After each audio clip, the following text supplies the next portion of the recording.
Our name is Six. We've gone to great lengths to uncover a vast conspiracy that has been taking place right under your nose.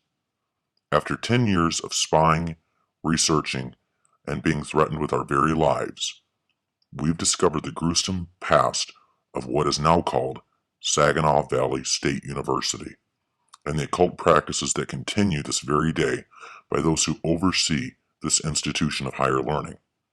This story is complicated. It's almost unbelievable.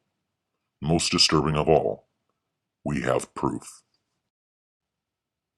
Let's recap what we already know, shall we?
Immediately after the bones were recovered, SVSU's administration made the workers sign a non-disclosure agreement and paid them to be quiet.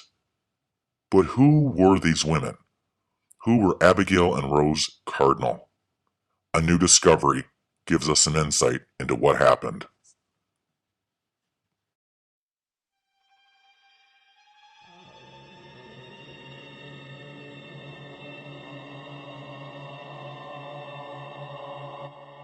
Construction workers make quite a discovery. Jordan Burgess tells us about the surprising find more than 50 years in the making.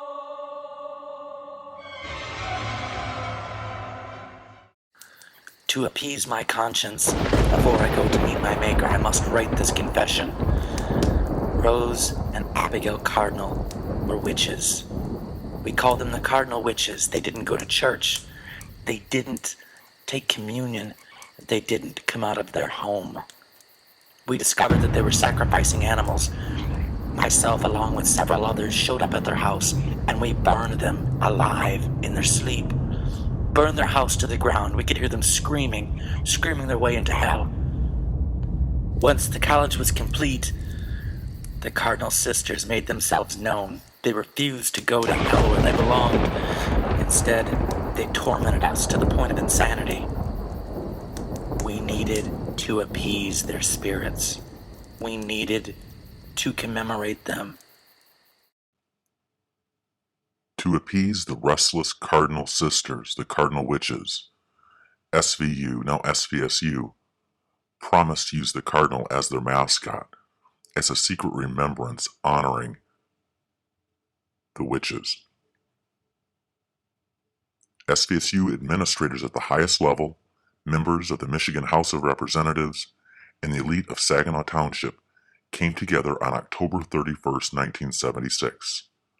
This highly secretive meeting continues to be held every October 31st. The ceremony is called the Quenching of the Flames. Children being sacrificed at the Grove? You know, I did. And I've made this very public. It's revolving around the case, the missing child case of Kevin Collins. And if anybody looks it up on the internet, they still say that it's an unsolved case. I'm calling for a dig. I'm calling for the cadaver dogs to come in the equipment that can identify bodies that have been buried underneath the ground there. Are you in favor of that? I would be, and it would be an interesting thing to see what happens. I can tell you from past experience and what I know from other sources, also firsthand, is they go way out of their way to dispose of bodies. And but I would definitely support that. Have they not been sacrificed essentially to Satan? That's what's going on. Can we use this on film? Absolutely, you can use this on film. Still not convinced? We successfully infiltrated the ceremony, the Quenching of the Flames, on October 31st, 2011. The footage that you're about to see took place in the woods behind SVSU. The gentleman being interviewed is a former member of the Board of Trustees.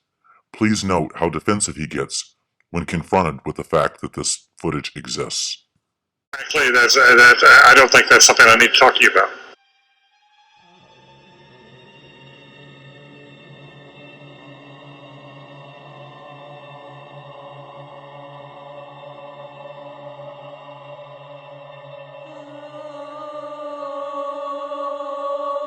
You took an understanding when you went in there that you would not do that film. And did you have an understanding when you went in there? No. Did you crash it?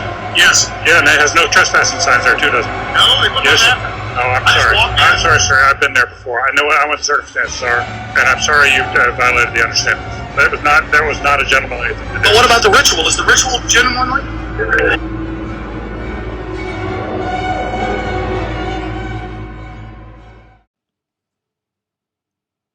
Our name is Six. In the woods behind Saginaw Valley State University, the Open Grove Society will meet again on this very night. While you relax in your dorms, they will appease the cardinal witches. While you sleep, they will dance with the devil.